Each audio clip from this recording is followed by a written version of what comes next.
আমরা নিচে থেকে দাঁড়াইলে উপরে দেখি না, মেঘ দেখা যায়, বিমান দেখা যায়, জোরে বলেন না। আসমান দেখা, আসমান দেখা, আসমান দেখা, আকাশ দেখা যায়। আপনি যদি এখান থেকে দাঁড়ায় আসমান দেখতেন, এবার বলেন মঙ্গল গ্রহ কি আসমানের উপরে না নিচে? তাহলে তো আপনি মঙ্গল গ্রহ দেখতেন।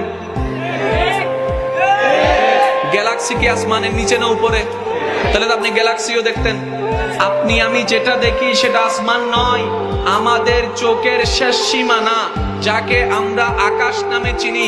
আসমান তো বহু দূর কি বাত হে ইয়ার, বহু দূর কি বাত হে, কল্পনাও করা যাবে না আসমান এত দূরে। শুধু নবীর হাদিসের পাকের ছায়া থেকে ওলামায়ে কেরামের পাক জবানে হাজারবার যে কথা শুনেছেন একটু স্মরণ করাই দিই। নবী রাহমাতুল লিল আলামিন বলে, দুনিয়া থেকে আসমানের দূরত্ব 500 বছরের রাস্তা। বলেন সুবহানাল্লাহ।